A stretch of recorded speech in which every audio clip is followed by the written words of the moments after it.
Want to build your savings without even thinking about it? The secret is automation. Today, I'm showing you how to set up automatic transfers between your Bank of America accounts. Welcome back to Guide with Samuel.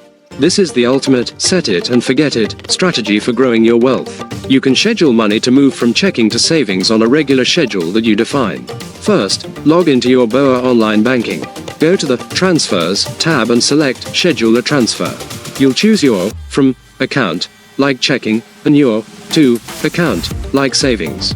Next, set the amount and the frequency. You can make it a one-time transfer, or, even better, set a recurring transfer for the same day each week or month. And that leads to my crucial pro tip. Time your transfer with your payday. Schedule the transfer for the day after your direct deposit hits.